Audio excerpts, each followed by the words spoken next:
kung ang ordinaryong Pilipino ay pinapanagot? Bakit hindi ang pinakamakapangyarihan na opisyal ng pamahalaan? Ito ang dahilan kung bakit mahalaga ang paglilitis na ito. Hindi upang usigin ang isang tao, hindi upang maghiganti sa kalaban, hindi upang manalo sa politika, kundi upang sagutin ang isang tanong na napakahalaga sa kinabukasan ng ating republika. May saysay pa ba ang pananagutan sa ating bansa? Sapagkat ang kasong ito ay higit at lampas sa sino mang opisyal. Higit at lampas sa anumang partido. Higit at lampas sa alinmang administrasyon. Your Honors, the framers of the Constitution understood that there may come a day when extraordinary power would be entrusted to extraordinary office. They also understood that there may come a day when trust would be broken. And that is why they gave the House of Representatives the power to impeach and the Senate the duty to judge, not to punish political opponents, not to settle political scores, but to protect the republic itself. That is why the Constitution declares public office is a public trust. Ang kapangyarihan ay hindi pag-aari ng sino mang opisyal. Hiram lamang ito sa taong bayan. At ito ang dahilan kung bakit naririto tayo ngayon. Kung ang ordinaryong Pilipino ay pinapanagot, bakit hindi ang pinakamakapangyarihan na opisyal ng pamahalaan? Ito ang dahilan kung bakit mahalaga ang paglilitis na ito. Hindi upang usigin ang isang tao, hindi upang maghiganti sa kalaban, hindi upang manalo sa politika, kundi upang sagutin ang isang tanong na napakahalaga sa kinabukasan ng ating republika. May saysay pa ba ang pananagutan sa ating bansa? Sapagkat ang kasong ito ay higit at lampas sa sino mang opisyal. Higit at lampas sa anumang partido. Higit at lampas sa alinmang administrasyon.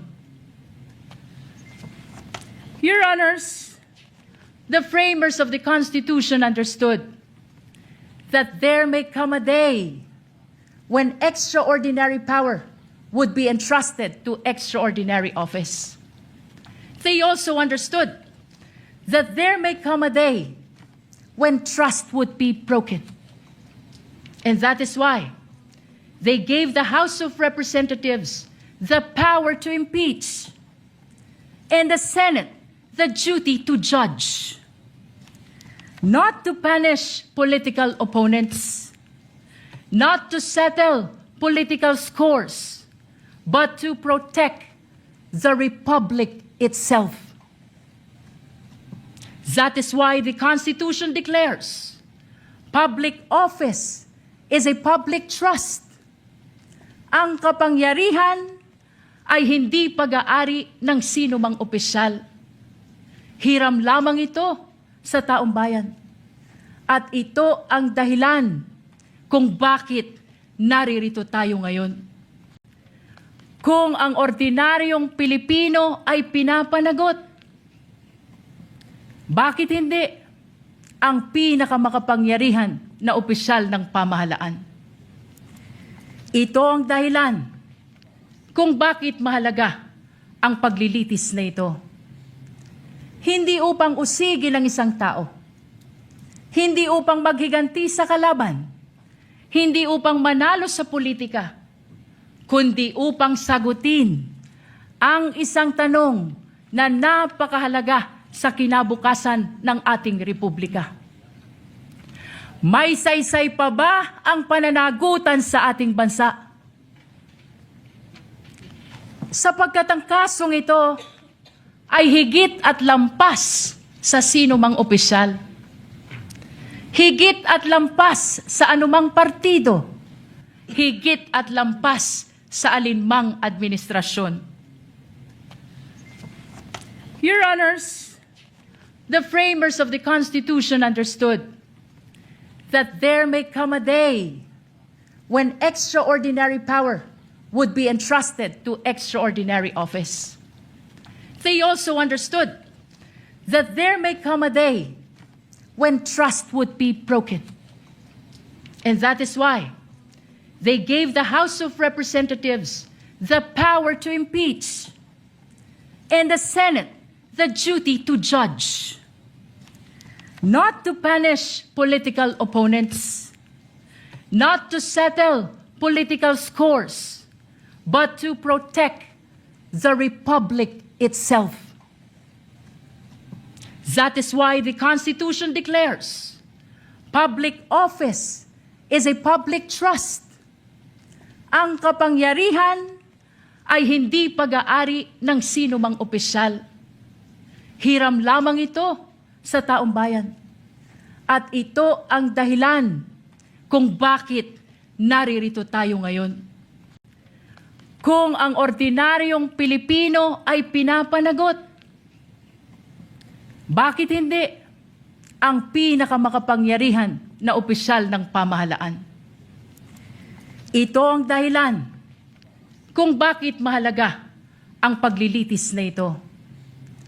Hindi upang usigin ang isang tao, hindi upang maghiganti sa kalaban, hindi upang manalo sa politika, kundi upang sagutin ang isang tanong na napakahalaga sa kinabukasan ng ating republika.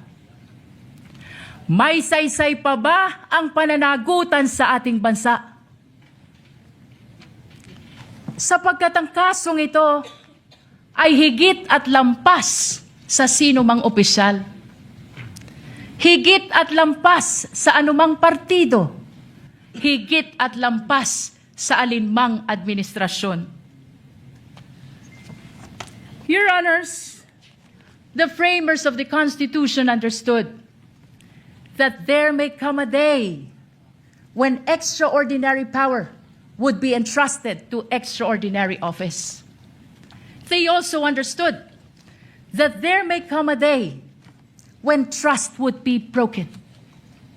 And that is why they gave the House of Representatives the power to impeach and the Senate the duty to judge, not to punish political opponents, not to settle political scores, but to protect the republic itself. That is why the Constitution declares public office is a public trust. Ang kapangyarihan ay hindi pag-aari ng sino mang opisyal. Hiram lamang ito sa taong bayan. At ito ang dahilan kung bakit naririto tayo ngayon.